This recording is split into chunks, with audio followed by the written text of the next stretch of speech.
afecta la contaminació a la salut. Us explico una mica a nivell general quins són els gasos que tenim al nostre aire. Els podeu veure aquí tots. Es divideixen en partícules en suspensió a l'aire. Poden ser grosses, fines o ultrafines. Segons la seva mida, anireu veient que les grosses es queden al nas i poden provocar irritacions, les fines poden arribar als alvèols i produir problemes respiratoris, i les ultrafines arribar als alvèols, produir problemes a tot l'organisme. Llavors, la principal font de contaminació a les ciutats són els vehicles, i més de la meitat de la població mundial viu en ciutats. Llavors, el que hauríem de fer és reduir la contaminació i optar per un transport, pel transport públic o per la bicicleta o per anar caminant sempre que puguem. Llavors aquí, per exemple, ara estem estudiant, hi ha un projecte que es diu BREATHE, que és l'impacte de la contaminació a les escoles. Perquè els investigadors s'han plantejat estudiar això. Perquè hi ha escoles que estan situades al costat d'una autopista, per exemple, o d'una via molt transitada. Llavors, es vol comprovar quina és la diferència entre el desenvolupament neurològic i el coeficient intel·lectual i altres tipus de mesures, la diferència entre els nens que estan en escoles en zones molt contaminades i els nens que estudien en zones més netes, entre cometes. Us dic més netes, entre cometes, perquè, per exemple, aquesta gràfica, si us voleu apropar, aquí veieu que a Barcelona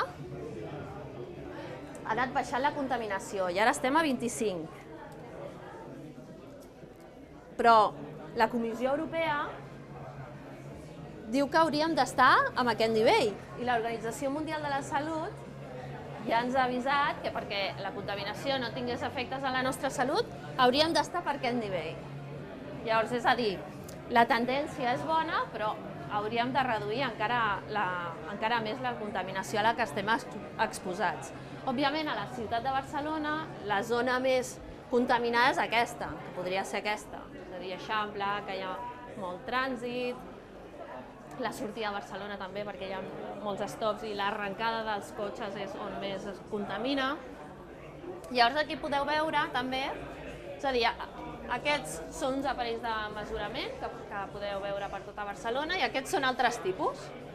Aquest, per exemple, és un tipus manual. Ara, per exemple, estem a aquest nivell, aquí dintre. Normalment, en un espai interior estaríem una mica per sota, el que passa que aquí darrere tenim un generador d'electricitat que va amb dièsel. I el dièsel produeix moltes més partícules que la benzina, per exemple. Llavors, si anéssim fora, aquest és un altre, ara estem a 7.900. Llavors, per exemple, agafa el tub i anem cap a fora, cap al hall. Bueno, com heu pogut observar, el hall, no m'ha arribat a sortir a fora, el hall està amb el doble de partícules que aquí dins. Per tant, tots hauríem d'intentar reduir la contaminació per reduir els efectes a la salut. Teniu alguna pregunta? No? Si voleu agafar... Ai, perdona. Que me l'ha donat ell. Aquí teniu una mica d'informació, podeu agafar els pòsters si voleu.